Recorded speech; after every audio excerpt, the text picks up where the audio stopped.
Tonight, the UVA baseball team is back in Seville after a late-night loss to the University of South Carolina in the College World Series. Yeah, the game lasted long into the night Friday, 13 innings before mistakes made by UVA finally caught up to them. The Cavaliers of the University of Virginia and the Gamecocks of South Carolina were all tied up at the end of regulation play. The Gamecocks pitcher somehow got himself out of 3 bases loaded situations, and then those 2 UVA mistakes ultimately cost them the game and their shot at the title. The USC coach Ray Tanner commended the Cavaliers on their performance.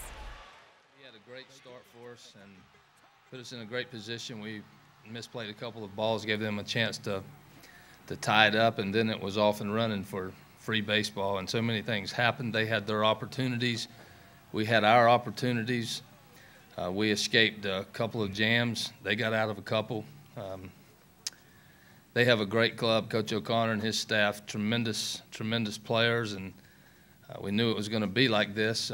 Didn't expect it to be extra innings so much, but this game certainly could have gone either way, and we just kept hanging in there, and we were fortunate to get a couple of breaks at the end. And breaks is right. I saw that game, and boy, oh boy, did they put up a big fight until the very end. Unfortunate to end that way. But you know, they still had their most successful season in school history, so still congratulations. Yes, and welcome home. I'm sure there's big celebratory festivities going on there today. All right, on to the Washington Nationals. They've found someone to replace manager Jim Riggleman, who actually abruptly resigned the organization on Thursday. Davey Johnson, he's a retired MLB player himself, was chosen as the man for the job. He has managed several teams, including the Mets, the Orioles, and most recently the LA Dodgers. His return comes after taking more than a decade off. Now, unfortunately for the Nationals, this announcement comes on the heels of a loss earlier today. Yes, they lost 3-0 to the White Sox. All right, Vanessa, have you ever been to a baseball game and wished that you could catch that foul ball? Oh, yes, I have, as long as it doesn't hit me first. I was going to say, that I think would be my concern. I'm really worried about that. Dream sort of came true for a young San Francisco Giants fan. During the 5th inning of the game, Andre Torres hit a foul ball into the stands behind home plate. The crowd in the section cheers as a little boy picks up the ball, but then he throws it back. You can see the looks on the adults' faces. They were shocked. And he was just trying to be a little gentleman and give them their ball back. Yeah, maybe the dad said, no, that could be worth big bucks someday.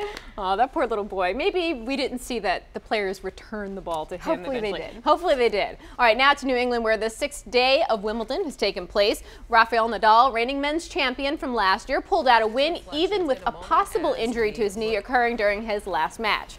6-time Wimbledon champion Roger Federer is back in full force this year, overpowering his competition by far and breezing right on through to the next round.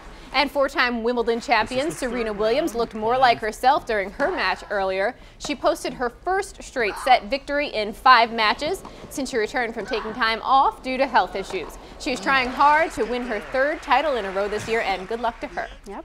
All right, well, out west in California, the United States national soccer team took on Mexico in the 2011 Gold Cup. Now, usually the U.S. does well when playing Mexico on American soil. Today was not one of those days. The U.S. came out firing, scoring the first 2 goals. The problem is the Mexican team scored the final 4 goals. This victory now means Mexico qualifies for the 2013 FIFA Confederation Cup, which is a preview of the 2014 World Cup.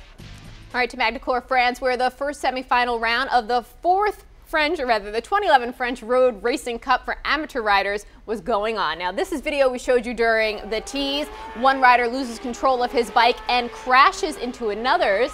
They both get off their bikes. The second rider, well, they get tangled up there. You can see the bikes, and one is running after his. Is he going to get back on it and race? That looks pretty dangerous to me.